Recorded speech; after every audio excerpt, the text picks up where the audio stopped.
All right, what's going on, movie lovers? I got someone I've been wanting to get on the show for a long time now. Months, Months since I started. I think you were the first person I talked to. probably. I sent you a picture of the mixer and everything. Yep, I was I like, actually just saw it today on my phone. it's podcast time. And took me till now, but we got you on here. Took me to your favorite movie. Like one of your favorite movies. Yep. Until I drug you over here. I didn't know that was on your list. I think the original list you sent me, I didn't see it on there. I don't know if it was. Because like every time that we start talking about stuff, like movies will come up in conversation, and then you're like, oh yeah, League of Extraordinary Gentlemen. I forget what we were talking about, but Sean Connery came up. Probably. It's always about Sean Connery. Sean Connery. So we're Shut Up, I Like This podcast where we talk about how much we love movies, not shit on them. Like 9 out of 10 podcast and YouTube channels do. We're here to discuss how cool they are, how much we enjoy it. I'm Jeff, and I got Josh here. Finally. Nobody knows how much it took a lot. We're actually supposed to have 4 people here today, which after it took me a while to get set up, and I'm really happy that we didn't have everybody here. But yeah, we were supposed to have Kyle and Brian and you and me. But just you and me will be alright. We'll get to this. I met Brian. He did Devil's Rejects and Blade. And I think he's gonna do we did Equilibrium. I think seen that. Ooh, that's a good one. Who is in that? Christian Bale. Okay. Sean Bean. So let's get into League of Extraordinary Gentlemen, though. I kind of asked you some questions for you to think about when you watched it and everything. So do you remember like your first experience, like the first time you saw it? I was in high school, and I remember I went to the video store, ancient relic of the past, to rent it. We talk about video stores a lot. Signs were getting old, but yeah, I rented it, and I think I just watched it by myself in my room. Yeah. What'd you think of it the first time you saw it? I thought it was amazing. You liked it right away? The best movie I've ever seen at that point. Right. I used to do that stuff all the time. Yeah. Yeah, I think I rented it too. I think I saw it when we went to Blockbuster or something. And we got it. I was in like 5th grade when this came out. Yeah, it was. I think I was in high school when I got it. You're old. A little bit. But yeah, I don't really remember watching it the first time. I remember watching it when I was a little bit older. See, and I remember Stars always has it on, and I've watched it pretty much every time I see it on Stars. Every time it was on TV, like it'd be on FX a lot. FX too, yep. And I'd always watch it there. And so I remember like in high school watching on FX and TV and stuff. But yeah, this is one of the few movies I don't really remember seeing the first time. I just remember... Oddly, same here. I mean, I remember thinking later in life, like, yeah, that was a really good movie. I remember watching it, and then... Just, yeah. Like, I don't really remember exactly where or what I was doing, but... This is... Usually I have, like, a story or something that nothing. I had nothing. But I rewatched it actually just today, before we started, and I like it. I actually really like this movie. Wow. Same here. So I'd watch it in segments, but I still got through it today. Do you have a favorite scene? Actually, think about that. I got 2, actually. Just hear them. The Venice scene. Okay. Where the whole freaking Venice is supposed to collapse, and they end up blowing up a section of Venice to stop it from collapsing. Yeah, I thought that was weird. It was cool and weird. Right. Yes. It's like, yeah. And my other favorite one was when they first go into Dorian Gray's house. That was mine. And the Dorian Gray scene where he got shot down by the Tommy gun. Yeah. And the guy falls and pulls down his shirt, and there's bullet holes. And he's like, what exactly was it? Who are you or what are you? He says, I'm complicated. Yeah. Yeah, I wrote down that scene too. In that house raid, like, you get to see Dorian Gray get shot. You see like Captain Nemo jumping around kicking ass, which is he was awesome. I loved watching him. Probably one of my favorite characters out of the movie. I loved watching him flip around and kick people in the face and shit. And then you see Tom Sawyer and you see old James Bond kicking some ass. It's like it was like your first kind of introduction to all the characters. Yeah. And I thought it was great. You guys see the the main bad guy, and yeah, I really enjoyed that scene. That was my favorite. I enjoyed seeing the aftermath with all the books that were like exploded and the pages were just falling to the ground. It was kind of a cool little scene they had going on. It was like when you have like in Max Payne or something. I talk about Max Payne a lot. They have like the snowfall as like a background and stuff, and this is just like pages of books everywhere, and they're just kind of lazily falling down to the ground in the middle of a fight. Yeah. It just adds like a little something to it. I don't know what it is. Chaos, I think, is the best word. Yeah, it was good. Right off the bat, this movie, I read into like why it got banned and everything, and one of the critics was talking about, not one of them, a lot of them, they were talking about the visuals and like the CGI and stuff in it. The only visuals I had a problem with was actually during the Venice scene. It was a screen shake. Right. It seemed a little chaotic. It was like Star Trek. Yeah. Whoa! Just shake the camera a little bit. Yeah. But right off the bat, I wrote down the main bad guy, who we find out is James Moriarty. Yeah. Of Sherlock Holmes. And he goes into that, what are they, blimps? You know? Yeah. I think they're blimps, right? I call them blimps too. Yeah. I was trying to Google what they were. There's a word for it. Yeah. Yeah. But they're like, he shoots those blimps and stuff and they start burning down. I mean, you can tell that it's like 2004 green screen, but I thought it looked fine. Yeah. I wrote down the visuals were good. I thought so too. I didn't think it didn't bother me at all. That scene, the one thing that bothered me about that scene is where he shot that rocket launcher. I was confused as to why there was a rope still attached to the rocket. I thought maybe he was going to like try to pull one down or something, but there was just started exploding and that was it. I almost wondered, because I thought it was like a harpoon at first or something. Yeah. And then it turned out to just explode everything.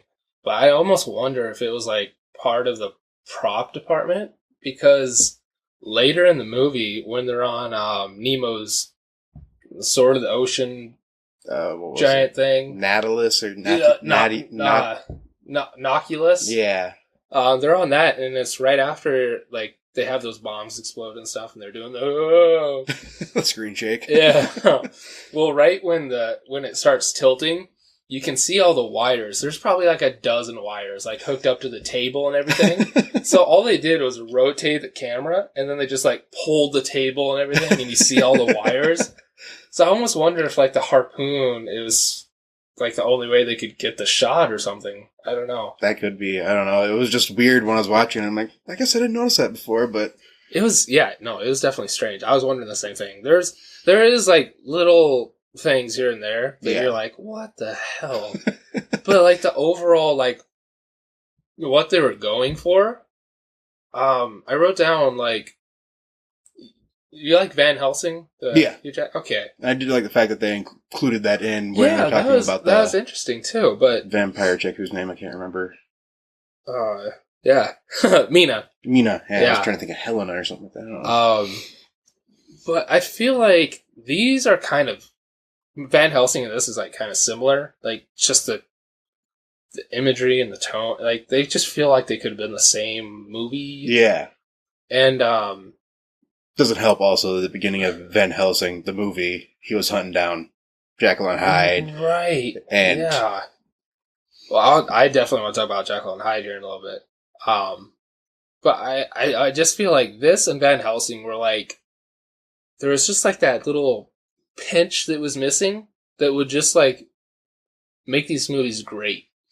There was just something missing. Yeah. I couldn't really tell what it was. I couldn't tell if it was like, because I think the actors are great. Yeah. I like the director. He did Blade. My biggest thing I thought that was wrong was the bad guy spent, I think, too much time running through the first 90% of the movie and not enough, like, confrontation. Yeah. Yeah, I joked about it. I wanted to, I said this movie would have been better if it was Tom Cruise and Steven Seagal, because all they were doing is running the whole movie.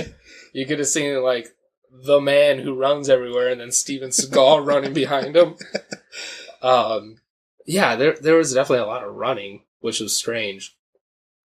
I don't know. I just thought there's something, just that little bit, that like, if they would have had it in Van Helsing and League of Extraordinary Gentlemen, everybody would have liked it. Yeah. Because everybody knows these characters. They're characters whose books have been passed down through years and years and years and years and years. That's another reason why I think I fell in love with it. I mean, hearing about Nimoy, 20,000 Leagues Under the Sea, Right. and Sawyer, and just all of them. I mean, they're all classical books. Are you stories? I mean, yeah. You're familiar with the books, though, I'm sure? A lot of them. I didn't know anything about, what's his name? Which one? Yeah. We'll get there. Yeah, we'll get there. Give me a couple minutes here. Dorian? No, Dorian I knew Alan about. Quatermain? Alan. Oh, okay. I did not know anything about Alan. I was intended today to Google it because I realized, wow, they're all kind of stories. Like, then they're talking about him being British, and I was like, that's probably why. I think, like with those other stories that have been passed down, they're a lot older. I think Alan Quatermain was more of like our parents' generation. I think he was kind of. I think that's kind of what Indiana Jones was based off of. It's just weird Was an because, inspiration off of. He plays Indiana Jones' dad. Right. Oh yeah, that's crazy. Yeah, I think that Indiana Jones, the inspiration was Alan Quatermain. But I think Alan Quatermain was like our parents' generation, and I think he had a long run of comics and everything, and novels and stuff like that. But yeah, everybody else. So you've read like Invisible Man and all that stuff. Yeah, I haven't ever actually read all of them, but I have heard about them, and Right. they've been referenced probably millions of times. Everywhere. I actually I got really into Audible books for a year. I'm still into them. Okay, well, yeah. But on like Spotify and stuff, they have a lot of free ones. Oh, I didn't know that. And I think just about all of H.G. Wells stuff is free. Actually, yeah, even on Amazon, a lot of his stuff is free there too. Okay. I was The Island of Dr. Monroe and stuff like that. They're all on there. Oh, okay.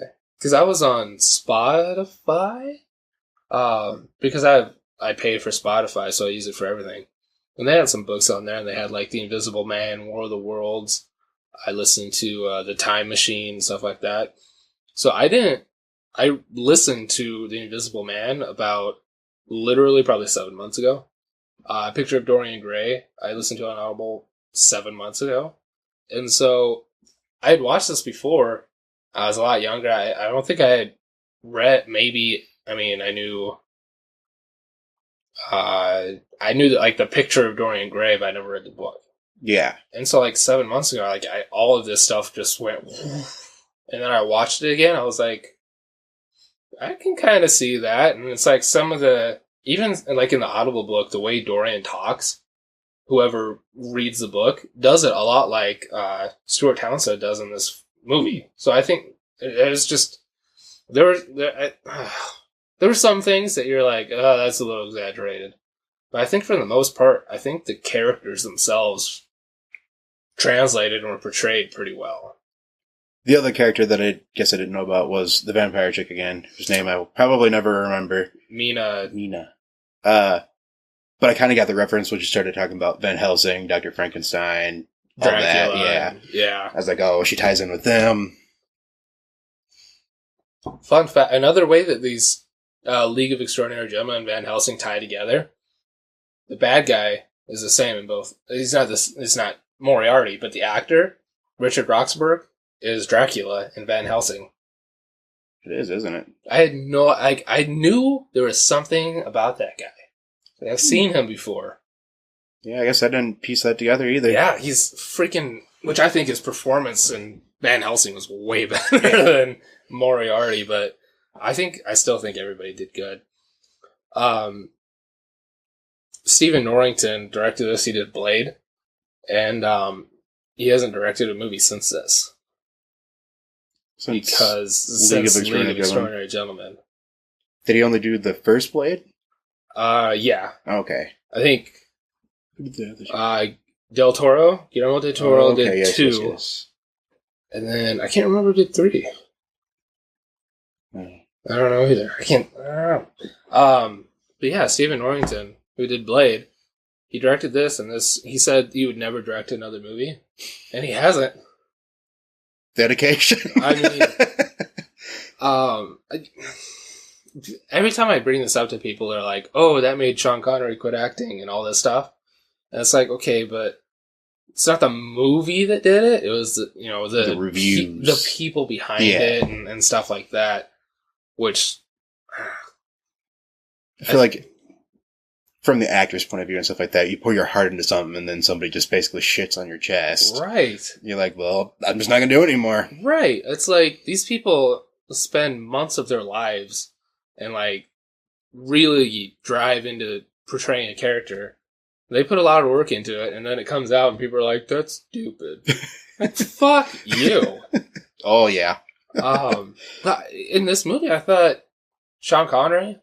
I thought he was on top. He was A game in it. I thought every time Sean Connery's in a movie, you're like, Sean Connery is Sean Connery. Oh yosh, and all British. He does goofy shit. But in this, I feel like he was actually like Alan Quartermain. Yeah, it's like.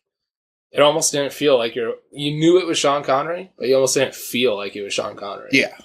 Oh my God. I definitely thought that, like, he was acting his ass off. Oh, even though, like, he was probably just, like, waking up at noon and stumbling in, like, let's get this on.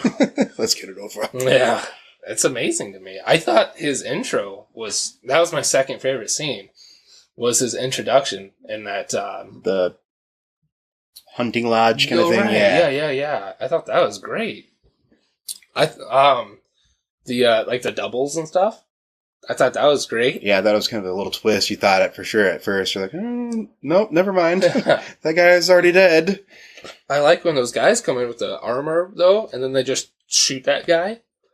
I don't know. It's just his introduction. I thought was set up really well. Yeah. And the effects in the movie during all that, I feel like the armor setup where, the guy's like, they can't die or whatever. He's like, no, they just got armor plating. Yeah. Yeah, I don't know. Every time that I start talking about this, I'm like, I don't understand what the fucking problem is. Yeah, I mean, they use creativity in an older age. I mean, I don't know. And have you read like any of the comics on this or anything? I did not. I actually didn't know there was comics until I was a couple of years ago looking up something about it. And I'm like, oh, there's comics. I was like, I should try to find them someday. Yeah, I had no idea. That's what I was trying to say. I don't know why I'm having a tough time today. It's been a rough day. I want to read the comics. The only thing is Alan Moore did the comics. He does Watchmen and I've actually not seen Watchmen, the movie either. But his comics are like the tippy top. If you want to read a comic or you suggest a comic to somebody, you can't go wrong with Alan Moore. The problem is, every time somebody wants to do an adaptation, he hates it. And like, even Watchmen is very divisive. It's very well adapted though. Like, and that's why people don't like the movie, is because it was like pretty much taken from the comics. What I don't understand, because if you alter it, then people get pissed, and if you stick to it, people get pissed. It's a losing battle either way. It's the same with movie to book, and I don't get it. Or book to movie. But Watchmen is phenomenal. I think I love Watchmen. Alan Moore hates it, and so that's the only issue. Is like with taking these like amazing stories and everything from Alan Moore. Like, you're fucked either way. It doesn't just matter. Do as best as you can. It doesn't matter how well you do it. You're just, you might as well not even do it. He didn't do Sin City, did he? That was Frank Miller. Frank Miller, yeah. My bad. Yeah, Frank Miller. I in that opening scene, he's talking about helping his country and stuff. You need to help your country. He stands up. God save the Queen. I really gonna get around here. I really like that line. Yeah, that was great. I don't know. I don't know what everybody's big fucking problem is with this. Sticking with that scene, I mean, he's kicking those dudes' asses. He's like 100 years old. Yep. He's throwing tables into people, and he hits a dude with that bottle of whiskey or whatever. What a waste. Yeah, what a waste. He just kicks all those dudes' asses, and then afterwards, wasn't there one more booger? Oh, he's out there running away, and he just throws on his glasses. Give me Martha. Martha. Ooh, Martha. Oh, BVS. I see. We're going to start connecting stuff now. That's why people don't like this movie. People don't like League of Extraordinary Gentlemen because the Martha scene. Okay, I'm not going to get into that with you either, but... Oh my god, there's 2 Martha scenes. In Batman v Superman, everybody talked about the Martha scene. That's why people don't like this movie, those bastards. I like it, yeah. The glasses thing, though. And he's getting old. I like it. And then there's a lot of references throughout of, like, you know, the novels and books and stuff like that. Did you pick up, like, a favorite reference or anything, like the Van Helsing reference and stuff like that? Like, that was probably one of my favorites, just because I've liked Van Helsing stories and comics and animes and cartoons and yeah, pretty much everything. Van Helsing's awesome. And Hugh Jackman as Van Helsing was great. Exactly. It's another one of my man crushes. Yeah. There's quite a big list. A couple weeks ago we talked about Gangster Squad. We're talking about Gangster Squad and Ryan Gosling. And we talked about what Ryan Gosling was in. We haven't seen the new Blade Runner. It's like, I don't know why I haven't seen that yet, because it's got my 2 big man crushes. It's got Ryan Gosling and Jared Leto. I didn't know Ryan was in that. Yeah. I knew Jared was. Can you imagine those 2?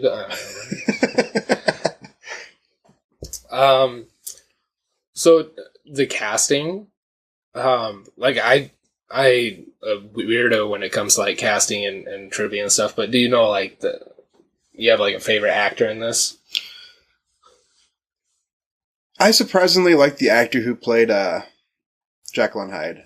Jason Fleming. Surprisingly, like I didn't think I would, but the more I watch it, the more I realize he really did a good job, I think, with the character. I wrote down, I don't know where it's at, because I write crazy notes. I left mine at home and it was about this big. Dr. Jekyll, Mr. Hyde, I thought was portrayed the best. Yeah. By Jason Fleming. He's, like in the new, X-Men First Class, he's Azazel in the beginning. Yes. Yeah. And, he's in like Lock, Stock, Two Smoking Barrels and Snatch, and he's in like Transporter 2. He's like, he's all over the place. Yeah. But never really anything like he's never big. like, yeah. And I just felt like his Bruce Banner role is, amazing. And I guess he only got the part like after a bunch of other people turned it down. And then they're like, okay, we'll have Jason Fleming. I guess. So, I definitely think that he did like the best. I mean, we talked about Sean Connery being on top. Yeah. So I guess I have to stick with Sean Connery being the tippy top, but like of the rest of them. Yeah. I'd say Fleming for sure. But I also liked, I like all these guys. Stuart Townsend. He was in Queen of the Damned. Ooh, and I can't think of the other one. But he's in like 3 big things everybody knows him from. And after listening, I don't know, I think after listening to the audiobook of Dorian Gray, I think I liked his portrayal better because of the voice. Because that's what I identify Dorian Gray with. Yeah. So I don't know, like, how I would have liked him if I had, like, actually read the book. On that same premises, I believe that's a thing, you know, if you watch a movie before reading the book, you automatically picture who's in the movie to the book. Like, when I first watched Mockingbird or Mockingjay or whatever it was, the first one of that. Oh, yeah. The guy who played PETA. Hunger Games. Yes, Hunger Games. Yeah. The guy who played PETA, Josh. Hutcherson. Yeah. Hutcherson. I don't know what it is about him. I do not like him. Yeah. So when my wife finally got me to read the series, I kept picturing him, and I hated him throughout the whole series. This guy. And normally, that's the type of character that I would always root for, but because of that, I'm like, no, I'm good. Was he more of an underdog kind of guy in the books? Yeah. He played this actually. It was a very good adaptation, I thought. Oh, really? See, I didn't like him in the movies either, so I don't know if I would like him in the... Probably not. Just picture his face on it. And... Yeah, his smug, beautiful fucking face. Pisses me off. I looked into... Because, like, I knew... Oh, okay, Tony Curran. He plays Skinner, the Invisible Man, which they had to change. I'll get into that with trivia. But, they like had to change his name and stuff, but Tony Curran, I fucking love him. And it's from like, he's in Blade 2, he's Priest with the long hair. Oh, yes. And then in like Underworld 2, he's in a lot of sequels. In Underworld 2, he's Marcus. She goes to find like, I think he's like the bookkeeper. He's like locked away in that vault kind of thing. Yeah. And like Selene breaks in and there's like the werewolves in the tunnels and shit. Yeah, he's Marcus. He's got long, weird hair like that, too.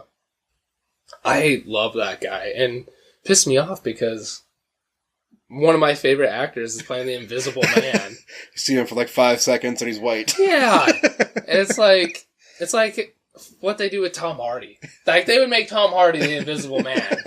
They're like, we don't even have to put anything over his face. We'll just make him fucking invisible. And reacting. And even in the effects, Invisible Man was great. Yeah. How did they do that? I was honestly thinking about it. It had to have been a green screen, and they just literally had to have like him actually painted his face with the green screen. That's the only way I could have. We're talking about a movie that's older, and it still looked really good. Yeah, the Invisible Man was almost flawless. I imagined like those skin tight, like green skin. Yeah, those creepy looking ones you see people walking around with. Yeah. I imagined him and just wearing that jacket, like walking around being cocky. Then when he paint his face, just smeared it on the suit. That's a lot of compositing. Yeah. I don't know. That's for people to complain about the effects in this. It's like I thought also the back to Jekyll and Hyde, the comparisons between the two looked like it could have actually happened. Like the sideburns and all of it. It was like flawless. I thought. I was like. Visuals are stunning. I like the transformations. Yes. Kind of creepy looking. It was almost like a horror movie. Yeah. That shit was creepy. And that ending one where he's fighting the guy who drinks a massive amount of it. That guy was creepy as shit. I think that's where the effects kind of went down. But no, all the other, like, he was in it for 5 minutes, so, you know, the rest of the cast, I thought Hyde, it was more prosthetics and stuff. So prosthetics and makeup always hold up. Yeah. It looked fine. I mean, aside from the Venice scene where it's all weird green screen and stuff, and I thought the sets were good too. Like the intro to Quartermain. Yeah. That place was nice. The interiors of the ship. Those are nice sets. Oh, that was a really nice set. I really loved basically anything that Nimoy made. The car, the ship. I mean, it was all cool looking. I thought all of that stuff looked good. It was just, you take away those 2 or 3, 4 maybe green screen / messes. Yeah. You got yourself a movie. But it's weird how they go from like the blimps. I thought that looked fine. It looked okay. I didn't think it looked bad at all. I was just centered right on that rope, though. For some reason, I'm like, for sure. Where does that go to? Yeah. I think that's what it is. Maybe that's what it is with Van Helsing. Like, maybe it's just those small little green screen things that drive people back. But I don't know why that would matter. If the Look at the movies now. 90% of the movies now are all CGI'd. It's annoying. It makes for some cool shit, but at the same time, it's like you're not even acting with people anymore. Just have them stand by a screen. Yeah, it's like I mean, it might be tougher not having people to like talk to and reference, but I can stand in front of a green screen and act like a doofus. Why? I don't know. I'm not going to get into it. I feel like with a green screen, the budgeting would be a lot cheaper. Oh, for sure. I think maybe that's why they do a lot more of it, because they can, bank on a budget. Well, when was the last time you ever saw, like, a set in a movie? Exactly. Like, you say one or two. I don't know why I just thought of Thor right away. They had a really good set, and you go up the tunnel and over the Rainbow Bridge, and then you're in Asgard. It's a weird way to get there, but okay. Well, that's how you get there. You go up the Boom Tunnel, you go across the Rainbow Bridge, and Asgard. Assuming it's not destroyed in right. one of the 3 fucking movies. Right. But in Thor, they had like 1 or 2 like amazing set pieces for Asgard. And then some other parts were just like a CGI mess. Yeah. But it's like if you could just mix them. I understand like the Rainbow Bridge, that'd be really hard to do. But, oh, yeah. You know what I mean? But like just that mold of like both of them. Yeah. I don't know why we can't do more of that. I understand it's probably cheaper and all that other stuff, but that's what looks good. I know CGI is getting better. This isn't a CGI conversation, but I don't know. It'll steer towards it probably again. Yeah. The Flight of Hollywood. Did you like, now I can't remember her name, Dorian Gray and the vampire chick. Mina. That's what she did. I can't think of her fucking name. I wanted to see more of like their fight. Because I think the concept of 2 immortals fighting each other, it really, I don't know why it interests me so much. It's something you probably never see a whole lot of. I mean, you never see 2 people who can't die fight. That's what I want to see, though. Yeah. I don't know why. Like, what's the end game? And I mean, they can die. I mean, there's ways to kill them. Both of them, yeah. But, I mean, let's just say they're in the bedroom, when the picture's not there, and he doesn't have a stake or a sword or anything. Then it's like, where would that battle go? Yeah, it'd be a long, drawn-out process. I would watch that for a good 10 minutes. Just to see the different ways they try to kill each other and the different effects and stuff. Did they ever go into the backstory of them two? I guess I don't remember. No. It was just kind of annoying because I always hinted that they had some kind of romantic... Right. They just allude to them. The whole thing, yeah. When she first showed her vampire powers, he looked just as stunned as the rest of them. Right? Which was really weird because... Yeah. You think that he would fucking know. Yeah. Yeah. On the same opposite thing. It's just little weird things that I picked up. It was... when they were talking about Alan and Dorian, about how Dorian was at the college. I thought that was cool. And they reversed it or whatever. And she looked just as stunned then, too. I'm like, would you not? Right. I was like, maybe, I don't know. But I just wish they would have alluded more to the backstory of them, too, so we could know exactly what happened. So, and I'm sure it's probably part of the comics. Probably. I'm sure it's in there, and they just had to cut it down. But there's something more interesting there. Yeah. There was something more interesting with the story of how Quartermain went and heard a TED Talk from Dorian Gray. Yeah. I don't know. There's some interesting stories there, and just those little tidbits, like, they just strike my curiosity. Yeah. So now I have to go read the stupid comics. Gotta find them somewhere. Maybe there is something. Maybe there's something to it. I don't know. We're just missing, yeah. I'm sure there's a lot more to the comics. Because I think there was 3 or 4 comics.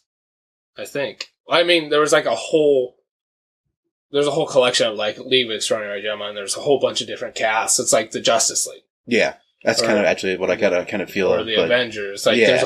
There's been whole sorts of different casts, but I think for like this group that they took the story from, I think there was like 4 maybe books about this team up. So I mean, that's a lot of story. One thing I really thought was kind of interesting, and I wish they still could play off it now.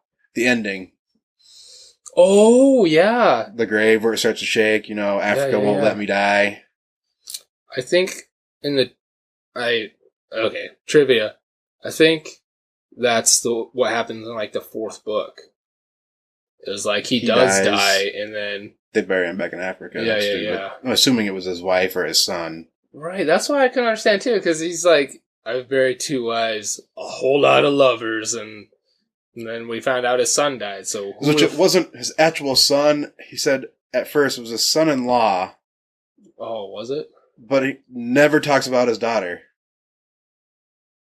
He had a daughter? I'm assuming since he had a son-in-law.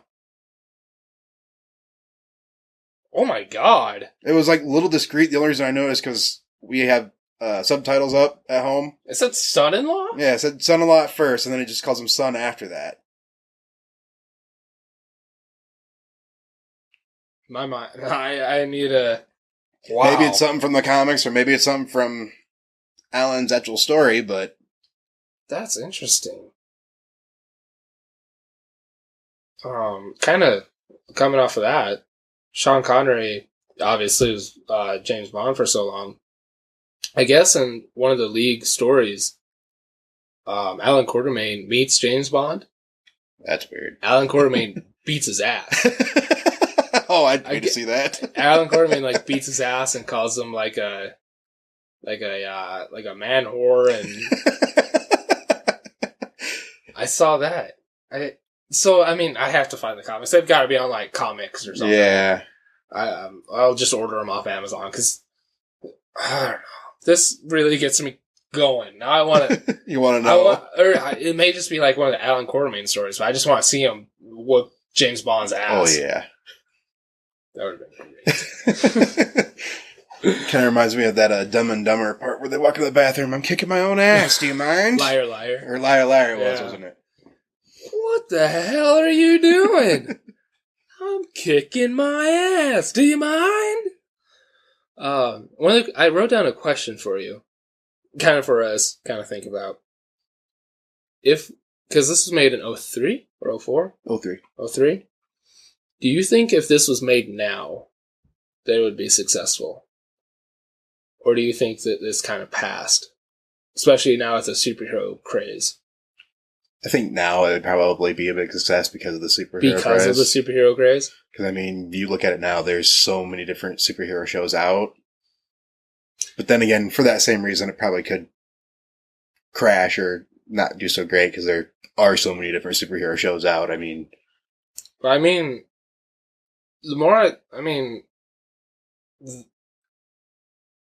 is what superheroes are built on. Yeah. You look at these characters, you could name a superhero that relates to them in one way or another. Hulk, Jekyll and Hyde. Right. Alan Quartermain's the leader, and Nemo was the master craftsman, Iron Man guy. Not to name names. But these are the stories that have been passed down for so long. The Invisible Man.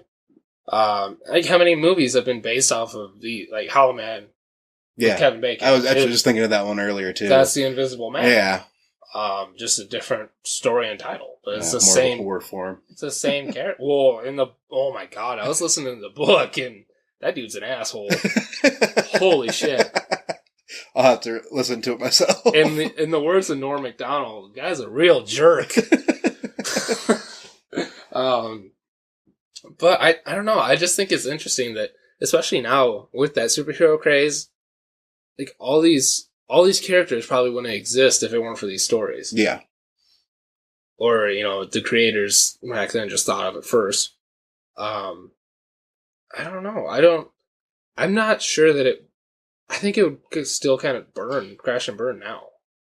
See, this is so up in the air on both ways, because I could see it being a big success because it's not going to follow, or wouldn't follow, the same stories as, obviously, all the other superheroes would be, because they're more of a normal kind of people. I'm not going to say normal, because, you got Jekyll and Hyde, the fucking Invisible Man. But, the more of a relatable superhero, they see the good and bad in both of them, or in all of them. Well, and a good portion of these people are actually evil. Yeah. Dr. Jekyll, Mr. Hyde, terrible person. Oh, yeah. The Invisible Man, horrible person. Nemo, horrible person. Nina, a fucking vampire. Right. And I don't know. I was thinking about this a lot today because I like to, like, if it was made today, like, who would be Alan Quartermain? Or who would be Nemo? Yeah. Have you seen... You've seen, like, G.I. Joe and Wonder Woman and stuff? I've seen Wonder Woman. I haven't seen the new G.I. Joe yet. In Wonder Woman, the Indian guy in that, his name's Saeed something. I see him as an awesome Captain Nemo. He was, in G.I. Joe, he was, I can't remember his name, but he was great in that. So I casted him as that, and I just kept thinking about it, and I thought if maybe the League of Extraordinary Gentlemen wouldn't be a good prospect right now. Like, what about an Alan Quartermain storyline, like from the comics and the novels? It would kind of be like a new kind of Indiana Jones-esque with some, you know what I mean? Yeah. Bringing back the past to try to make it the future kind of thing. I think like an Alan Quartermain could, maybe even like a TV miniseries or like a Netflix series. Netflix show. I think Netflix could crush some of these stories. Oh, yeah. Especially since they don't have to worry about filters. They don't have to worry about ratings. If Netflix got a hold of like Alan Quartermain or Nemo, 20,000 Leagues Under the Sea, if Netflix got a hold of that, I think everybody but the Invisible Man is public domain now. Anybody can write stories or do anything about them. These characters are for everybody to use. They're old enough. They probably would be by now, I think. I think H.G. Wells still has the rights to the Invisible Man. I think was part of it. That doesn't surprise me. I'm pretty sure the sellers are probably what they keep a hold of.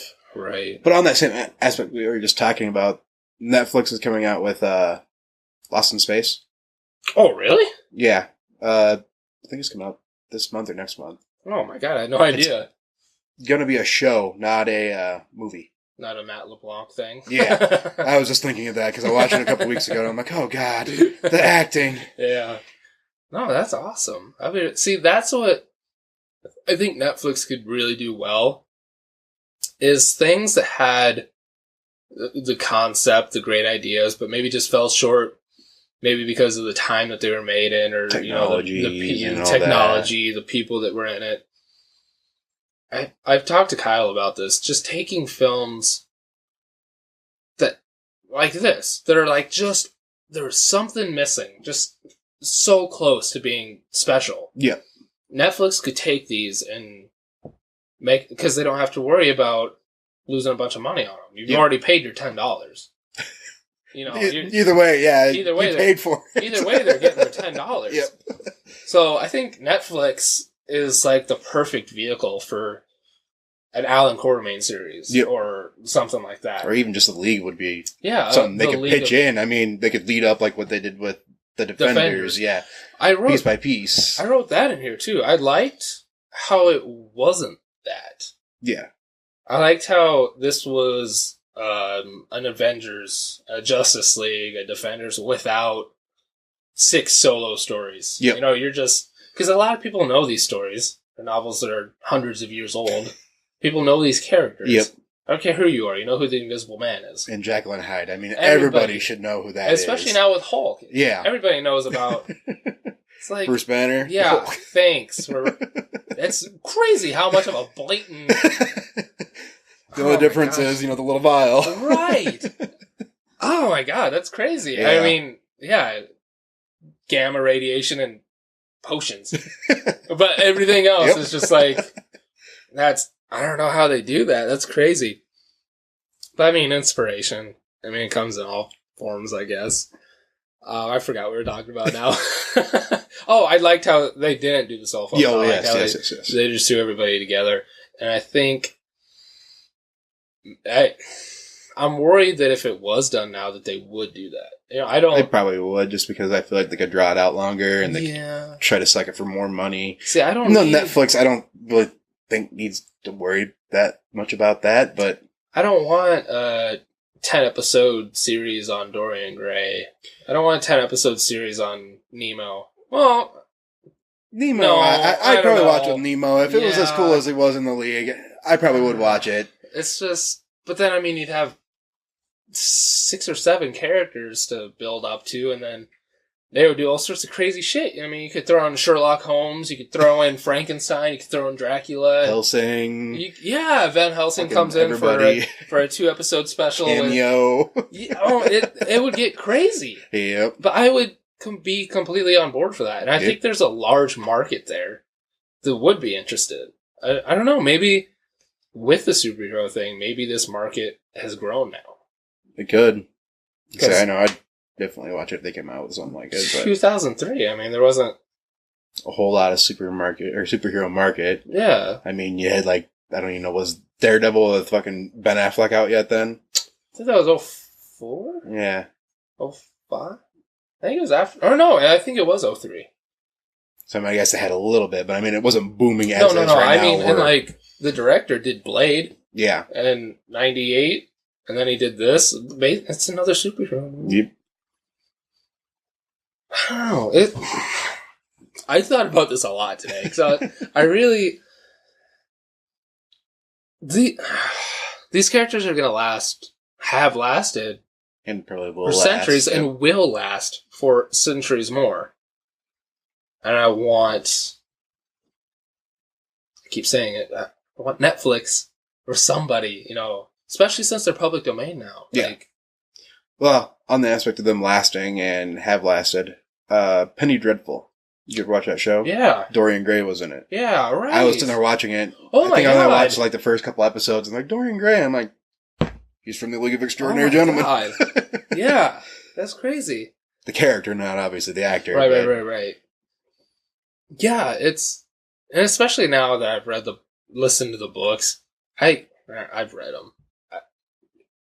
If you listen to a book on Audible, I mean, you've read it, right? The studies say that uses the same brain functions as reading the listening. Okay. So that's at least what I'm claiming. I read it somewhere, and it's true to me. So it was on the internet. Yep, Facebook said it's true. I'm going with it. I've read these. Yep. And now, within the last 7 months, and then rewatching this now, I'm completely on board for all of this. I want more, and there's just not a whole lot of content. There's the comics. There's some low budget adaptations of the picture of Dorian Gray and stuff. Yeah, I can only imagine. Nothing that, I don't know. I mean, some of them might capture the essence of it, but I don't know if it'd be what I'm looking for. Yeah. Did you ever read The Time Machine? I did not. I don't know. I think that was H.G. Wells. I think it was, yeah. I think that's why I listened to it. It's because all of his stuff's on Spotify. But I don't know if that story ever got tied in with anything, but I think you could take the time traveler and put him in here. Especially since he's a time traveler. And then you could bring some more, the creatures the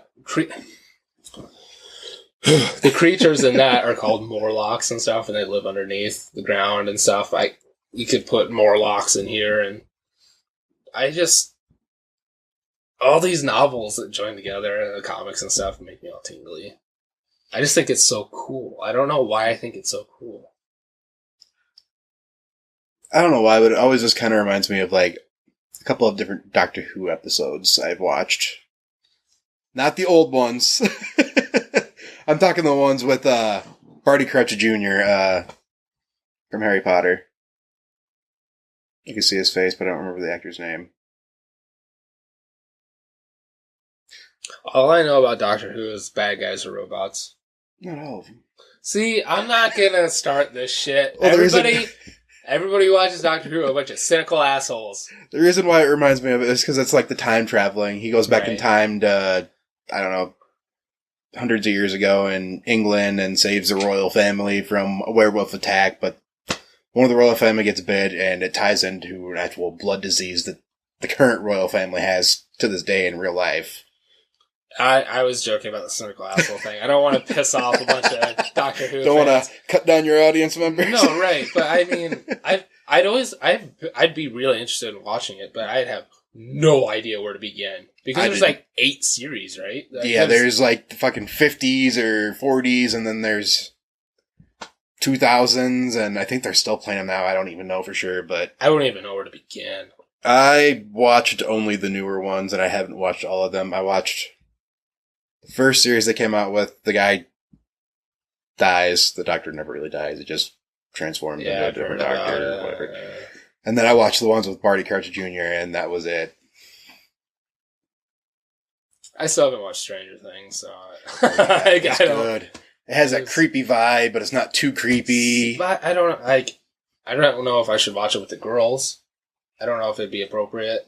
And then by the time that we get them to sleep, we're like, it's like, yeah. Every time I want to watch something, it has to be in like 45-minute increments, and it's like annoying. Me today, when I was watching this, every time the baby would stir, pause, and right? What do you need? I know, I want to watch all this shit so bad, but it's like the only reason I watched Daredevil and Punisher when it came out was because I would wait for everybody to go to bed, and I'd be up until 4 o'clock, and then I'd go to work miserable. But now I saw Punisher. See, I've just found out on Netflix you can download movies and episodes onto your phone and play them offline. Right. So I've been doing that and taking it to work, and then on my breaks I'll watch it. Everyone else is tacking around me. I'm like, shh. Meeting in peace today. Man. All right. Well, we'll do some final thoughts.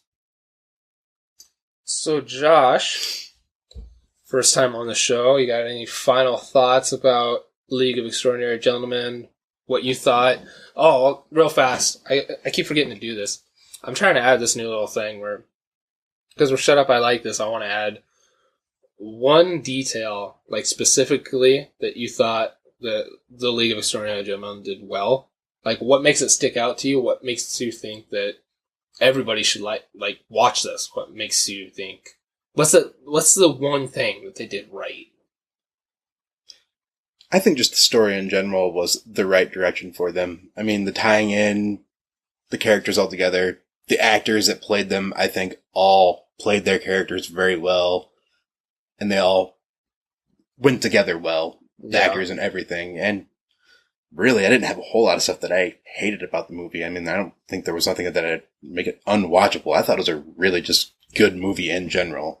Something that I watched, I'm not going to lie, probably hundreds of times throughout the last 10 years. I see it on, I'm like, ooh, League of Extraordinary Gentlemen. If I had to pick out one thing, I'd say it was the cast. Yeah. Sean Connery. You can't get any better than the guy who escaped the fucking rock. I mean, if it's Sean Connery gets a lot of. He's Sean Connery. He gets a lot of talk.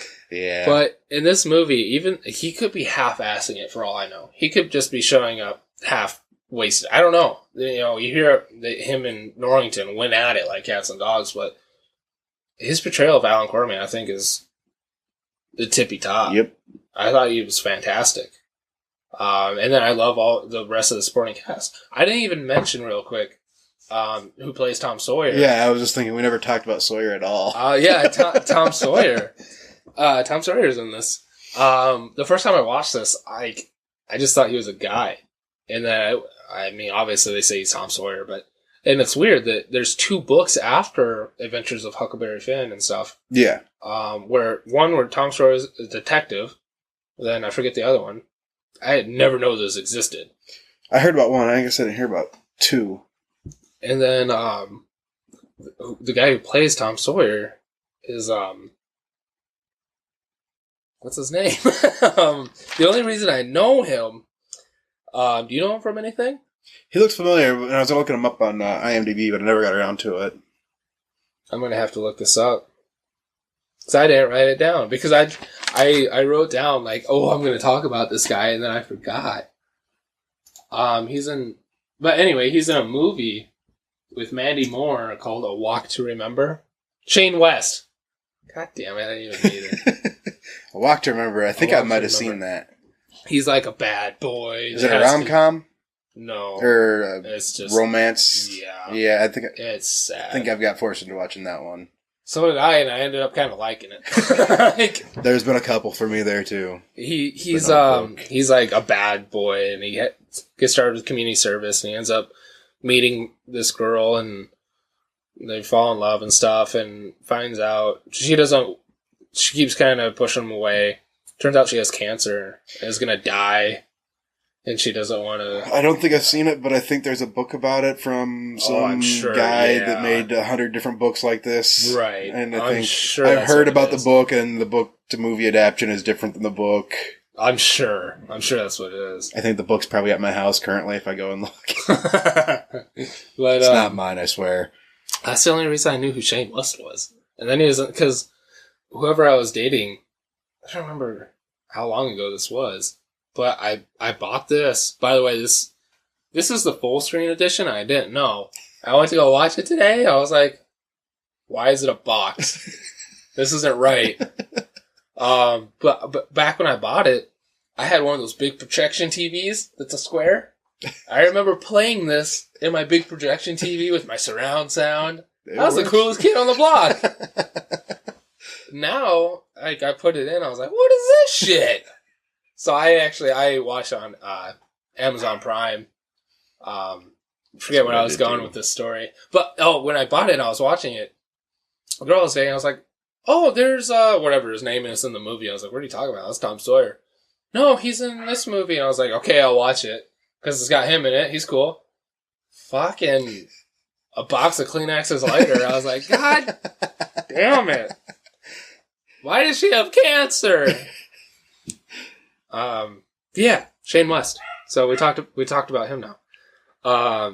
Okay, final thoughts now. Anything you just want to that we didn't cover or? The betrayal of the typical American was kind of a little bit annoying now that we got talking about Tom Sawyer. Yeah. Shoot first, shoot second, after everyone's dead, ask questions, fucking shit. It was a little bit annoying, but it probably came from the books and the comics and everything else, so. Well, I read, what did I read? He was added kind of last minute because people thought that us big dumb Americans wouldn't understand the movie with all these European people if there are no Americans. And so they added Tom Sawyer. Honestly, if they wouldn't have, I probably would have never thought of anything. I would have liked it better. I liked Shane West. I liked Tom Sawyer. Yep. But I almost felt like he wasn't really there. He wasn't needed. Like he was like a ghost that was kind of thrown on the side. Yeah, Alan Quartermain taught him to shoot. Thanks. He's only been doing it, yeah. The American way, apparently. Not the right way. Right. The American way. Yeah. Yeah. I should have just gave him a fucking Tommy gun and called it good. I would just say that maybe if you watched this in like 2003, or it's been a while, it's been over a decade since you watched it, I would definitely say just give it another chance. Yeah. I think if you watched it now, you'd probably be like, oh, the movie's not that bad. I actually enjoyed it this time. If you're going to watch it with fresh eyes, and just pay attention to the characters and stuff, I think you'll enjoy it a lot more than maybe when it was released. Yeah. Because I kind of remember seeing it the first time. I bought it. I remember watching it in surround sound with my projection TV. But rewatching it, especially after reading the books, especially after reading Picture of Dorian Gray and Invisible Man, and then watching this, reading the books, you kind of go, oh, they did that really well, and this is really good. Maybe that's a little, it just gives a different perspective, I think. Yeah, no, I'm probably going to go home after I finish what I'm on right now. I'll probably go home and start rereading all these. Or, I guess not read. Right. I got through, Hollow Man. Got through Invisible Man pretty good, and I listened to Time Machine, and then I started listening to Picture of Dorian Gray. And it started out kind of slow and weird, but it gets good. A lot of books are that way. You just kind of gotta get really boring, like the first 2 to 3 chapters. You're like, oh, trying to fight it, and then you just gotta sludge through those ones. Yeah. So we'll do some trivia real quick. I already talked. I always ruin trivia when I start. When we just do discussion. But Richard Roxburgh was Dracula in Van Helsing, so I think that's a cool connection because I don't know why I always think these two films kind of go hand in hand. They're very close, and I think, honestly, if they would have done a sequel, they probably would have tied in pretty well. I thought so, too. Other than the fact that the, bad guys. Right, yeah. a little hard to explain, but... Sean Connery was offered roles in The Matrix and Lord of the Rings, but he said he didn't understand the scripts, and he passed on them. So once he read this, he didn't understand it. But after those films succeeded so well, he's like, I'll do it. Did not know that one. I talked about this again, too. The rights to H.G. Wells' Invisible Man couldn't get it. So the name was changed from Griffin to Skinner, and he's never referred to as the Invisible Man, just an Invisible Man. Guess I didn't pick up on that either. Now when I rewatch it again tonight, I'll be like, oh. Son of a bitch. He was right. A sequel was planned and scrapped. Clues can be found on posters in the movie. When they pan through, when they're in Venice, there's posters on the wall. And one of them has like Alan Moore and stuff on it, and like the comic writers. The other one, I didn't know what this was, but it says volcanic eruptions on Mars. I saw that poster. Okay. I was confused by that. I'm like, wait a minute. It was right before, they were on the dock right before they went into Dorian's house. Oh, okay. It was before that? Yeah. Okay, well, not in Venice. Or, no, maybe it wasn't Venice. Oh, I don't know. It was on the... I remember seeing the poster, yeah. This would have been an adaptation of the second comic series, where the League battles the Martian tripods from H.G. Wells' War of the Worlds. Oh, that would have been cool. That would have been cool as hell! Yeah. Oh my god. In the comics, Quatermain hid from the world as an opium addict. And Connery refused to play this, so they changed the script. But I always like when comics do that. They take you to a dark place. Yeah. Like when Batman was hooked on Venom for a while. It's like, you'll never see that in a movie. Nope. I don't know. All characters except the Invisible Man are now public domain, so anybody can write about them. So, I mean, we could do a Jekyll and Hyde movie if we wanted. I don't know if this was actually part of the trivia, but I wrote it down. Alan Moore hates all adaptions. It's trivia for me. Yeah. And then this movie that we're talking about, League of Extraordinary Gentlemen, was the first of 5 Blu-rays released from 20th Century Fox. It was League of Extraordinary Gentlemen, Fantastic Four, Flop. Ice Age. That one didn't really flop. Behind Enemy Lines. That was a pretty good one. And Kiss of the Dragon. That was another good one. I haven't seen that one in forever. Those are 2 movies that we're going to be doing on here. Kiss of the Dragon and Behind Enemy Lines. I haven't seen Behind Enemy Lines in quite a while either. Oh, I love that movie. I think I still have Kiss of the Dragon. I don't think I have Behind Enemy Lines, though. Kiss of the Dragon's awesome. It's Jet Li in it, right? Yeah. Yes, and he has that needle, right? Yeah. Yes. I do vaguely remember it. It's just been a long time. Oh, I love that movie. And that is all the trivia. So, thank you guys for listening. Usually I do like all the plugs, but really all you have to do is go to pantheonnetwork.com and everything's on there. You can find our Facebook feed, our Twitter feed. You can find all the audio episodes. You can find the video episodes. Or you can go to YouTube and watch us. Just go to YouTube, Shut Up, I Like This, and boom, there you go. You can email us at suiltmailbox@gmail.com. And, just go to the website, pantheonnetwork.com. You can find everything you need there. It's super easy. Just go there. It was amazing. Thank you, Josh, for coming on. Anytime. It's not so bad, right? No. Just kind of got used to it. Popped my cherry today. Yeah. My pod cherry. Your podcasting cherry. Yeah, it was fun. We'll have to get you back on here. It would have been cool to have, Kyle and Brian and everybody here, but I think we already went over our time. So Probably. I don't even know what time it is. Yeah. I don't know. Usually we do about an hour. I think we're about there. I think we might have gone over, which is fine. Imagine if we had everybody here. I had a lot to say about this movie. I felt like I talked a lot. It's a good movie. As I said, anytime I see it pop up, I watch it. I'm sorry. We need to do one more thing. Rotten Tomatoes scores. You don't have to explain this to me, because I've never actually gotten under Rotten Tomatoes website before. So, the higher is the more critics liked it? So, yeah, this one, the tomato score is the critics, and the 17% of critics liked it. So, like, none of the critics liked it. Okay. That's where I was getting very confused. I was looking at this, and I'm like, 17% disliked it. I'm like, whoa. No.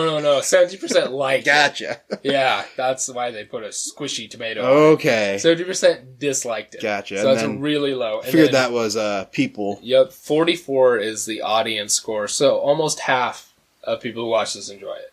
Which I think maybe this would be a little bit higher today. I think if people rewatched it. And revoted on it. Yeah, I think if people rewatched it today, I think it would be closer. I think it'd maybe go closer to 50. I think it'd be 50-50. Pretty even. I think 1 out of 2 people will enjoy this movie. The critic score would probably still be the same. Oh, fuck that. That's, yeah. Yeah, we're all about low critic scores and high audience scores, and this fits the bill. League of Extraordinary Gentlemen. And Josh, this was a special episode.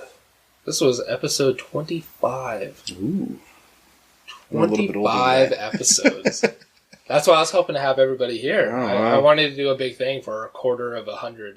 You got something big. I mean, you got me on the first one. So maybe on 30 we'll get like 10 people down here. It's complete chaos. No, we'll definitely have to get. I think we're gonna have my brother on soon. I think he's gonna come do this. Got you on here, Kyle, Brian. Yeah, more people to marry. More perspectives of film is always good. And then, as a reminder, we have our movie trivia show coming up. I don't know, kind of trying to talk you into doing it, maybe? I might have to go up against Jess and debating it. I don't know. Might have to. He'll probably severely win, but I'll try to throw up a little bit of fight and I think you'll be cheat all right. underneath my phone. I'll tell no cheating. Yeah. All right. Well, thank you guys for listening or watching. I hope you guys enjoyed Justice League. Close enough. League of Extraordinary Gentlemen. Again, thank you, Josh. No problem. I don't know what we're doing next week. So, I don't know. Maybe we'll have you back. We'll see what happens. Let's plan it out. See what I'm doing for sure, too. We'll see what we're doing.